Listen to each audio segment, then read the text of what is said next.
ஐயப்ப பக்தர்கள் ஒரு மண்டலம் விரதம் இருந்து ஐயப்பனை தரிசனம் பண்ண மலைக்கு போவாங்க. அப்படி போகக்கூடிய ஐயப்ப பக்தர்கள் எந்த நேரத்துல ஐயப்பன் கிட்ட நம்மளோட வேண்டுதலை வைக்கும் போது நிறைவேறும் அப்படின்றது உங்களுக்கு தெரியுமா?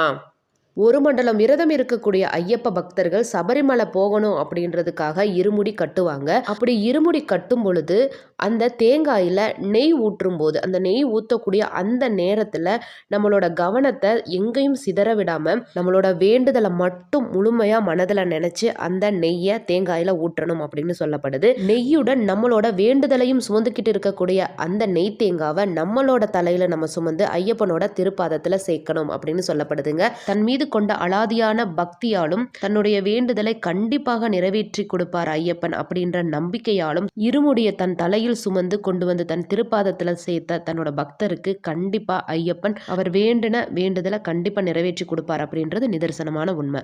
நீங்க ஐயப்ப பக்தரா? அப்ப இந்த வீடியோக்கு ஒரு லைக் கொடுத்துட்டு சுவாமியே சரணம் ஐயப்பா அப்படின்னு சொல்லிட்டு கமெண்ட் பண்ணுங்க. நல்லதே நடக்கும்.